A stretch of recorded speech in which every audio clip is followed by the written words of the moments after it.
Hello KCT students. B pharma, D pharma option interview ಬಗ್ಗೆ students ಎಲ್ಲ questions ಕೇಳ್ತಾ ಇದ್ರು. ಅದ್ರ ಬಗ್ಗೆ ಕ್ಲಿಯರ್ ಆಗಿ ಡೀಟೇಲ್ ಆಗಿ ಹೇಳಿರ್ತೀನಿ. ಎಲ್ಲಿ ಪ್ರಾಬ್ಲಮ್ ಆಗ್ತಾ ಇದೆ, ಏನಕ್ಕೆ ಇನ್ನೂ ಡಿಲೇ ಆಗಿದೆ, ಏನಕ್ಕೆ ಆಪ್ಷನ್ ಎಂಟ್ರಿ ಸ್ಟಾರ್ಟ್ ಆಗಿಲ್ಲ ಅಂತ.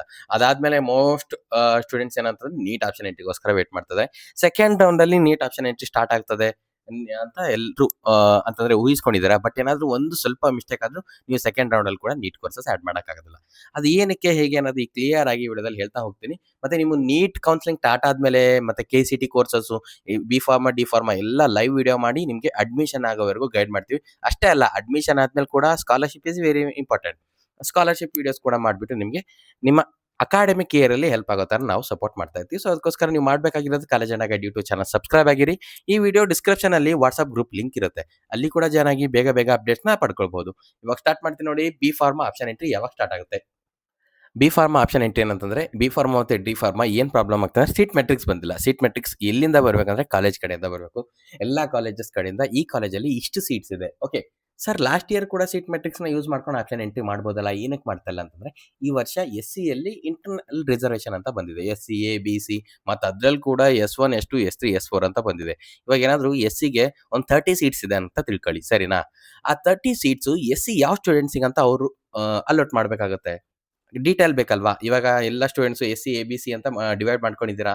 30 ಸೀಟ್ಸ್ನ ಬರೀ ಹೇಗೆ ಅಲಾಟ್ ಮಾಡಿದರೆ B, C, D ಎಲ್ಲ ಏನು ಪ್ರಾಬ್ಲಮ್ ಆಗಲ್ವಾ? ಅದಕ್ಕೋಸ್ಕರನೇ ವೇಟ್ ಮಾಡ್ತಾ ಇದ್ದಾರೆ. ಅದೇನಾದರೂ ಬಂದ ತಕ್ಷಣನೇ ನಿಮಗೆ ಆಪ್ಷನ್ ಎಂಟ್ರಿ ಸ್ಟಾರ್ಟ್ ಆಗುತ್ತೆ. ಯಾವಾಗ ಬರುತ್ತೆ ಅಂತಂದ್ರೆ, ನಾಳೆನೂ ಬರ್ಬೋದು, ನಾಡಿದ್ದು ಬರ್ಬೋದು, ಇಲ್ಲ ನಿಮ್ಮ ಫಸ್ಟ್ ರೌಂಡ್ ಕಂಪ್ಲೀಟ್ ಆದ್ಮೇಲೆ ಕೂಡ ಬರ್ಬೋದು. 12 ಅಂತಂದ್ರೆ ಇವತ್ತು 12 ಜುಲೈ. ಸೊ ಇವತ್ತೇನಾದರೂ ಈವ್ನಿಂಗ್ವರೆಗೂ ಬಂದರೆ ನಿಮಗೆ ಆಪ್ಷನ್ ಎಂಟ್ರಿ ನಾಳೆ ಟೈಮ್ ಕೊಡ್ಬೋದು, ಬಟ್ ಬರಲ್ಲ ಅನ್ಕೊಂಡಿರ್ತೀನಿ. ಫಸ್ಟ್ ರೌಂಡಲ್ಲಿ B pharma, D pharma option entry ಮಾಡೋಕ್ಕೆ ಚಾನ್ಸ್ ಇಲ್ಲ. ಫಸ್ಟ್ ರೌಂಡ್ ರಿಸಲ್ಟ್ ಬಂದಮೇಲೆ ನೀವು ಮತ್ತೆ ಸೆಕೆಂಡ್ ರೌಂಡಲ್ಲಿ ಸೆಕೆಂಡ್ ರೌಂಡಿಗೆ ಇನ್ನೂ ಜಾಸ್ತಿ ಟೈಮ್ ಕೊಡ್ತಾರೆ.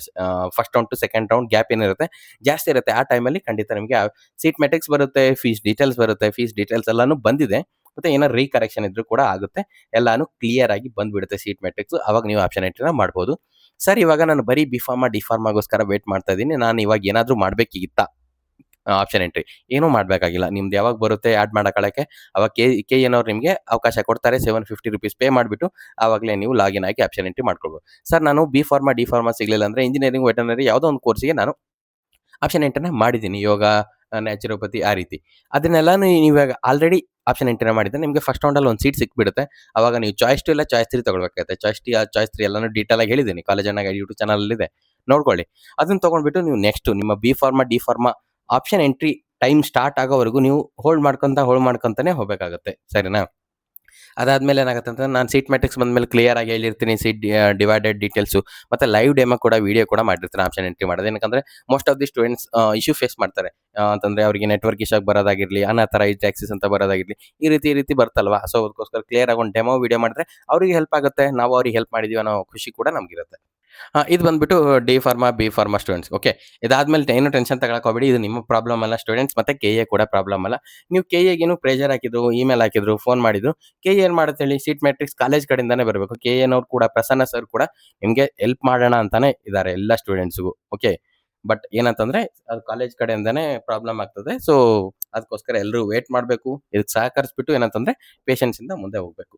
ಇನ್ನು ನೆಕ್ಸ್ಟ್ ಬಂದ್ಬಿಟ್ಟು ನೀಟ್ ಸ್ಟೂಡೆಂಟ್ಸ್. ಓಕೆ, ಸೆಕೆಂಡ್ ರೌಂಡಲ್ಲಿ ಅಲೌ ಆಗಲಿಲ್ಲ ಅಂತಂದರೆ ಏನಿರುತ್ತೆ ಪ್ರೊಸೆಸ್ಸು? ನೀವು ಸೆಕೆಂಡ್ ರೌಂಡಲ್ಲಿ ನಾನು ಕಂಪಲ್ಸರಿ ನೀಟ್ ಕೋರ್ಸಸ್ ಆ್ಯಡ್ ಮಾಡ್ತೀನಿ ಅಂತ ಅನ್ಕೊಂಡಿದ್ದೀರಾ. ಬಟ್ ಏನಾದರೂ ಒಂದು ಮೈನರ್ ಮಿಸ್ಟೇಕ್ ಆದರೂ ಕೂಡ ನಿಮಗೆ ಸೆಕೆಂಡ್ ರೌಂಡಲ್ಲಿ ಆಪ್ಷನ್ ಎಂಟ್ರಿ ಮಾಡೋಕ್ಕೆ ಬರೋದಿಲ್ಲ, ಮತ್ತೆ ಮುಂದೆ ಓಡ್ತಾರೆ. ಸೆಕೆಂಡ್ ರೌಂಡು ಇದು KCT ಕೋರ್ಸಸ್ಗೆ ಅಷ್ಟೇ ಕಂಪ್ಲೀಟ್ ಮಾಡೋ ಚಾನ್ಸಸ್ ಕೂಡ ಇರುತ್ತೆ. ಅದು ಹೇಗೆ ಅಂತಂತಂದರೆ, ನಿಮ್ಮ ನೀಟ್ ರಿಸಲ್ಟ್ ಬರಬೇಕು. ನೀಟ್ ರಿಸಲ್ಟ್ ಬಂದಮೇಲೆ ನಾಟಾ, NTA ಶೆಡ್ಯೂಲ್ ರಿಲೀಸ್ ಮಾಡ್ತದೆ, ಟೈಮ್ ಟೇಬಲ್.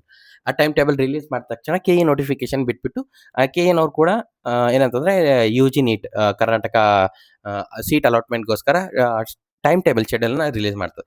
ಅದಾದಮೇಲೆ ಸೀಟ್ ಮೆಟ್ರಿಕ್ಸ್ ಕೂಡ ಬಿಡ್ತದೆ. ಏನಕ್ಕಂದರೆ ಸೀಟ್ ಕೂಡ ಆ್ಯಡ್ ಆಗಿದೆ ಸ್ವಲ್ಪ, ಅದೆಲ್ಲನೂ ಬಿಡ್ತದೆ. ಫೀಸ್ ಬಗ್ಗೆ ಅಂತೆಲ್ಲ ಕೆಡ್ಸ್ಕೊಳಕ್ಕೆ ಹೋಗ್ಬೇಡಿ. ಲಾಸ್ಟ್ ಇಯರ್ ಏನಿತ್ತು ಫೀಸ್ ಅಷ್ಟೇ ಇದೆ. ಫೀಸ್ ಬಗ್ಗೆ ನಾನು ವೀಡಿಯೋ ಮಾಡ್ತೀನಿ. ಸೊ ಅದಕ್ಕೋಸ್ಕರ college Guide YouTube channel subscribe ಆಗಿರಿ. ಇವತ್ತೇ ನಿಮಗೆ ಫೀಸ್ ಬಗ್ಗೆ ವೀಡಿಯೋ ಕೂಡ ಮಾಡಿರ್ತೀನಿ. ಇಷ್ಟೆಲ್ಲ ಪ್ರೊಸೆಸ್ ಆದಮೇಲೆ ನಿಮ್ಗೇನಾಗುತ್ತೆ, ಸೆಕೆಂಡ್ ರೌಂಡಲ್ಲಿ ಆಪ್ಷನ್ ಎಂಟ್ರಿ ಮಾಡೋಕ್ಕೆ ಬರುತ್ತೆ ನೀಟ್ ಕೋರ್ಸಸ್. ಇದರಲ್ಲಿ ಏನಾದರೂ ಒಂದು ಮಿಸ್ಟೇಕ್ ಆದರೂ, ಒಂದು ಫ್ಲೋ ಮಿಸ್ಟೇಕ್ ಆದರೂ, ಏನಾದರೂ ನಾಟಾ ಶೆಡ್ಯೂಲ್ ಬಿಡಲಿಲ್ಲ ಅಂತಂದರೆ, ಇಲ್ಲ ಸೀಟ್ ಮ್ಯಾಟ್ರಿಕ್ಸ್ ಬರಲಿಲ್ಲ ಅಂತಂದರೆ, ಇಲ್ಲ ನೀಟ್ ರಿಸಲ್ಟೇ ಡಿಲೇ ಆಯ್ತು ಅಂತಂದ್ರೂ ಕೂಡ ನಿಮಗೆ ಸೆಕೆಂಡ್ ರೌಂಡ್ ಆಪ್ಷನ್ ಎಂಟ್ರಿ ಮಾಡಕ್ಕೆ ಬರೋದಿಲ್ಲ. ಕೆ.ಎ. ಪ್ರಸನ್ನ ಸರ್ ಕಂಪಲ್ಸರಿ ಸ್ಟೂಡೆಂಟ್ಸಿಗೆ ಹೆಲ್ಪ್ ಮಾಡೋಣ ಅಂತ ವೇಟ್ ಮಾಡ್ತಾರೆ. ಸೆಕೆಂಡ್ ರೌಂಡ್ ಅಂತಂದ್ರೆ ಮುಂದೆ ಹೂಡ್ತಾರೆ. ಬಟ್ ಏನಾದರೂ ಮಿನಿಸ್ಟರ್ಸ್ ಕಡೆಯಿಂದ, ಅವ್ರ ಹೈಯರ್ ಅಥಾರಿಟೀಸ್ ಕಡೆಯಿಂದ ಪ್ರೆಷರ್ ಬಂತು, ಸೆಕೆಂಡ್ ರೌಂಡ್ ಕೂಡ ವಿತೌಟ್ ನೀಟ್ ಕೋರ್ಸಸ್ ಕಂಪ್ಲೀಟ್ ಮಾಡಿ ಅಂತಂದ್ರೆ, ಆ ಟೈಮಲ್ಲಿ ನೀವು ಸ್ಟೂಡೆಂಟ್ಸ್ ಆ್ಯಂಡ್ ಪೇರೆಂಟ್ಸ್‌ನ ನಿಮ್ಮ ಹತ್ರ ರಿಕ್ವೆಸ್ಟ್ ಮಾಡ್ಕೊಳ್ಳೋದಷ್ಟೇನೆ. ನೀವು ಫೋನ್ ಮಾಡೋದಾಗಿರಲಿ, ಇಮೇಲ್ ಮಾಡೋದಾಗಿರಲಿ, ಮತ್ತು ನೀವು ನಿಮ್ಮ ಮನೆಯಲ್ಲೇ ಕುಂತು ಪ್ಯಾನಿಕ್ ಆಗಕ್ಕೆ ಹೋಗಬೇಡಿ. ನೀವು ತಕ್ಷಣ ಬೆಂಗಳೂರು ಬರಬೇಕು. ಮಲ್ಲೇಶ್ವರಂ ನಲ್ಲಿರೋ ಕೆ.ಇ. ಆಫೀಸ್‌ಗೆ ಬಂದುಬಿಟ್ಟು ರಿಕ್ವೆಸ್ಟ್ ಮಾಡ್ಕೊಳ್ಬೇಕಾಗುತ್ತೆ. ಓಕೆ, ರಿಕ್ವೆಸ್ಟ್ ಅಂತಂದ್ರೆ ನೀವೆಲ್ಲರೂ ಬಂದ ತಕ್ಷಣ ಏನಕ್ಕೆ ಇಷ್ಟು ಜನ ಬಂದಿದ್ದಾರೆ ಅಂತ ಕೇಳ್ತಾರೆ. ಮತ್ತು ನ್ಯೂಸ್ ಅವ್ರು ಬರ್ತಾರೆ, ಅದೇ ರೀತಿ ಬರ್ತಾರೆ. ಆಮೇಲೆ ಕೇಳ್ತಾರೆ ಏನಕ್ಕೆ, ಏನು ಪ್ರಾಬ್ಲಮ್ ಆಗಿದೆ ಅಂತ. ಅವಾಗ ನೀವು ಹೇಳಿದರೆ, ನಿಮ್ಮ ಮನವಿನ ಪ್ರಸನ್ನ ಸರಿಗೆ ಹೇಳಿದರೆ, ಪ್ರಸನ್ನ ಸರ್ ಮಿನಿಸ್ಟರು ಮತ್ತು ಅವರ ಹೈಯರ್ ಅಥಾರಿಟಿಗೆ ಹೇಳ್ತಾರೆ. ಅವ್ರ higher authority Prasanna sir request ಮಾಡಿಕೊಂಡು ಸ್ಟೂಡೆಂಟ್ಸ್ ಏನು ಫೇಸ್ ಮಾಡಲ್ಲ ಆ ರೀತಿ ಹೇಳ್ತಾರೆ. ಏನಕ್ಕಂದ್ರೆ pre round Prasanna sir plan ಮಾಡಿದ್ರು. ಒಂದು ಕಂಪ್ಲೀಟ್ ಸ್ಟ್ರಕ್ಚರ್ ಆಗಿ ಎಕ್ಸಿಕ್ಯೂಟ್ ಮಾಡೋಣ ಅಂತ ಪ್ಲಾನ್ ಮಾಡಿದ್ರು. ಬಟ್ ಅವ್ರ ಹೈಯರ್ ಅಥಾರಿಟೀಸಿಂದ ಕ್ಯಾನ್ಸಲ್ ಆಗಿಲ್ವಾ? ಅದೇ ರೀತಿ ವಿತೌಟ್ ನೀಟ್ ಕೋರ್ಸಸ್ ಕೂಡ without NEET courses second round ಏನಾದರೂ ಮಾಡೋಣ ಅಂತಂದರೆ, ನೀವು ಸುಮ್ಮನೆ ಇರಕ್ಕೆ ಹೋಗಬೇಡಿ. ನಾನು ನಿಮ್ಮ ಜೊತೆ ಬರ್ತೀನಿ. ನೀವು ಕೂಡ ಬನ್ನಿ. ಕೆ.ಇ. ಆಫೀಸಿಗೆ ಬಂದುಬಿಟ್ಟು ರಿಕ್ವೆಸ್ಟ್ ಮಾಡೋಣ. ಆ ರಿಕ್ವೆಸ್ಟ್ ಎಲ್ಲಿವರೆಗೂ ಹೋಗ್ಬೇಕಂದ್ರೆ, ಪ್ರಸನ್ನ ಸರ್ ಹೈಯರ್ ಅಥಾರಿಟೀಸ್ಗೆ ರೀಚ್ ಆಗೋವರೆಗೂ ನಾವು ಎಲ್ಲಾನು ರಿಕ್ವೆಸ್ಟ್ ಮಾಡ್ಕೊಂಡ್ಬಿಟ್ಟು 2 ತಿಂಗಳಾಗಲಿ 3 ತಿಂಗಳಾಗಲಿ ವಿತ್ ನೀಟ್ ಕೋರ್ಸಸ್ಸೇ ಕೆ.ಇ.ನವರು ಸೆಕೆಂಡ್ ರೌಂಡ್ ಸ್ಟಾರ್ಟ್ ಮಾಡಬೇಕು. ಆ ರೀತಿ ನಾವು ರಿಕ್ವೆಸ್ಟ್ ಮಾಡ್ಕೊಳ್ಳೋಣ. ಏನಕ್ಕಂತಂದರೆ, ನೀವು ಒಂದ್ಸಲ ಅಡ್ಮಿಷನ್ ಆದರೆ ಆಯಿತು, ನಿಮ್ಮ ಲೈಫ್ ಸೆಟ್ ಆಗುತ್ತೆ. ಇವಾಗ ಏನಕ್ಕೆ ಪ್ರಾಬ್ಲಮ್ ಆಗ್ತದೆ ಅಂತಂದರೆ, ಬರೀ ನೀಟ್ ಸ್ಟೂಡೆಂಟ್ಸು ವೇಟ್ ಮಾಡಿದ್ರೂ ಪರವಾಗಿಲ್ಲ. ಇವಾಗ ಪ್ಲಾನ್ ಬಿ ಇಟ್ಕೊಂಡಿರ್ತಾರ, ನಿಮ್ಮ ಮಾರ್ಕ್ಸು ಬಾರ್ಡರಲ್ಲಿ ಇರುತ್ತೆ ನೀಟ್ ಮಾರ್ಕ್ಸು. ಪ್ಲಾನ್ ಬಿ ಇಟ್ಕೊಂಡಿರ್ತಾರೆ, ಅವ್ರಿಗೆ 100% ಪ್ರಾಬ್ಲಮ್ ಆಗಿಬಿಡುತ್ತೆ. ಏನಕ್ಕಂತಂದರೆ, ನಿಮ್ಮ ನೀಟ್ ಸೆಕೆಂಡ್ ರೌಂಡಲ್ಲಿ ಕೂಡ ನಿಮಗೆ ಒಂದು ಇಂಜಿನಿಯರಿಂಗ್ ಸೀಟ್ ಸಿಕ್ಕಿರುತ್ತೆ. ನೀವು ಅಡ್ಮಿಷನ್ ಆಗಬೇಕಾಗತ್ತೆ. ಎಷ್ಟು ಸಲ ಅಂತ ಹೋಲ್ಡ್ ಮಾಡ್ತೀರಾ? ಮತ್ತೆ ನಿಮಗೆ ನೀಟ್ ರಿಸಲ್ಟ್ ಬಂದಮೇಲೆ, ಇಲ್ಲ ನೀಟ್ ಆಪ್ಷನ್ ಎಂಟ್ರಿ ಸ್ಟಾರ್ಟ್ ಆದಾಗ ನಿಮ್ಗೊಂದು ಸೀಟ್ ಸಿಗೋ ಥರ ಇರುತ್ತೆ. ಬಟ್ ಅಲ್ಲಿ ನೀವು ಮಿಸ್ ಮಾಡ್ಕೊಳ್ಳಲ್ವಾ? ಎಂ.ಬಿ.ಬಿ.ಎಸ್. ಇಂಜಿನಿಯರಿಂಗ್. ಸೊ ಅದಕ್ಕೋಸ್ಕರ ನೀವೇನು ತಲೆ ಕೆಡ್ಸ್ಕೊಳಕ್ಕೆ ಹೋಗಬೇಡಿ. ನಾನು ನಿಮಗೆಲ್ಲಾನು ಗೈಡ್ ಮಾಡ್ತೀನಿ. ಆ ರೀತಿ ಏನಾದರೂ ಸಿಚುವೇಷನ್ಸ್ ಇದ್ದರೆ ನಾವು ಬೆಂಗಳೂರಿಗೆ ಹೋಗ್ಬಿಟ್ಟು ಕೆ.ಇ. ಆಫೀಸಲ್ಲಿ ರಿಕ್ವೆಸ್ಟ್ ಮಾಡ್ಕೊಳ್ಳೋಣ. ಇದು ಒಬ್ಬರಿಬ್ಬರಿಂದ ಆಗೋ ಕೆಲಸ ಅಲ್ಲ. ಮಿನಿಮಮ್ ಒಂದು 500 ಜನ ಆದರೂ ಬರಬೇಕು. ಆವಾಗಲೇ ರಿಕ್ವೆಸ್ಟ್ ಮಾಡ್ಕೊಳ್ಬೇಕು.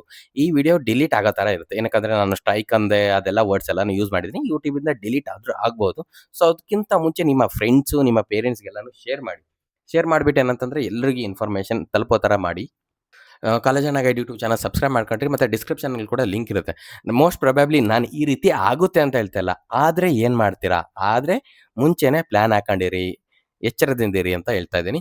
ಬಟ್ ಕಂಪಲ್ಸರಿ ಸೆಕೆಂಡ್ ರೌಂಡಲ್ಲಿ ಎಲ್ರಿಗೂ ನೀಟ್ ಕೋರ್ಸಸ್ ಆ್ಯಡ್ ಮಾಡೋಕ್ಕೆ ಚಾನ್ಸ್ ಕೊಟ್ಟೇ ಕೊಡ್ತಾರೆ. ಏನಕ್ಕಂತಾರೆ, ಫಸ್ಟ್ ರೌಂಡಲ್ಲೇ ಮಿಸ್ ಆಗಿರೋದ್ರಿಂದ ಎಷ್ಟೋ ಸ್ಟೂಡೆಂಟ್ಸು ಫೇಸ್ ಮಾಡ್ತಾ ಇದ್ದಾರೆ. ಇಂಜಿನಿಯರಿಂಗ್ ಸ್ಟೂಡೆಂಟ್ಸು, ವೆಟನರಿ ಸ್ಟೂಡೆಂಟ್ಸ್ ಇದೆಲ್ಲನೂ. ಸೊ ನಿಮ್ಗೆ ಕಂಪಲ್ಸರಿ ಚಾನ್ಸ್ ಕೊಟ್ಟೇ ಕೊಡ್ತಾರೆ 100% ಅಂತ ಹೇಳಿರ್ತೀನಿ.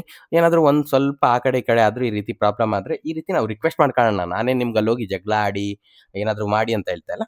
ರಿಕ್ವೆಸ್ಟ್ ಮಾಡ್ಕೊಳ್ಳೋಣ. ರಿಕ್ವೆಸ್ಟ್ ಮಾಡ್ಕೊಂಡ್ರೆ ಎಲ್ಲ ಕೆಲಸನೂ ಈಸಿಯಾಗಿ ಆಗಿಬಿಡುತ್ತೆ. ಸೊ ಮತ್ತೇನಂತಂತಂದರೆ, ನಾನು ಫೀಸ್ ಸ್ಟ್ರಕ್ಚರ್ ಬಗ್ಗೆ ನಿಮಗೆ ಇವಾಗ ಕೆ.ಎ. ಕಡೆಯಿಂದ ರಿಲೀಸ್ ಮಾಡಿರೋ ಫೀಸ್ಗಿಂತನೂ ಜಾಸ್ತಿ ಫೀಸ್ ತೊಗೊಳ್ತಾರೆ ಕಾಲೇಜಲ್ಲಿ. ನೀವು ಏನಕ್ಕೆ ಅಷ್ಟು ಅಂತ ಹೇಳಿದ್ರೆ ಅವರೆಲ್ಲ ಹೇಳ್ತಾರೆ, laboratory fees, library fees, sports fees ಅಂತ.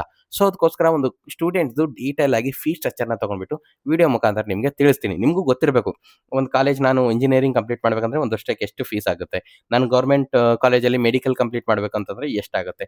ಪ್ರೈವೇಟ್ ಕಾಲೇಜಲ್ಲಿ ಸೆಮಿ ಗೌರ್ಮೆಂಟ್ ಸೀಟ್ ತೊಗೊಂಡ್ಬಿಟ್ಟು ನೀವು ಮೆಡಿಕಲ್ ಕಂಪ್ಲೀಟ್ ಮಾಡಬೇಕಂದ್ರೆ ಎಷ್ಟು ಫೀಸ್ ಆಗುತ್ತೆ ಅಂತ ಪೇರೆಂಟ್ಸ್ ಮತ್ತು ಸ್ಟೂಡೆಂಟ್ಸ್ಗೂ ಗೊತ್ತಿದ್ರೆ ಮುಂಚಿತವಾಗಿ ನೀವು ಫೀಸ್ ಎಲ್ಲಾನು ಕಲೆಕ್ಟ್ ಮಾಡ್ಕೊಂಡು ಇಟ್ಕೊಂಡಿರ್ತೀರ ಮತ್ತು ಎಚ್ಚರದಿಂದ ಇರ್ತೀರ. ಅದನ್ನ ಆ ಹೆಲ್ಪ್ ನನ್ನ ಕಡೆಯಿಂದ ಮಾಡೋಣ ಅಂತ ನಾನು ಅಂದ್ಕೊಂಡೆ. ಮತ್ತೆ ಸಿಗೋಣ ನೆಕ್ಸ್ಟ್ ವಿಡಿಯೋದಲ್ಲಿ. ಕಾಲೇಜ್ ಅಣ್ಣ ಗೈಡ್.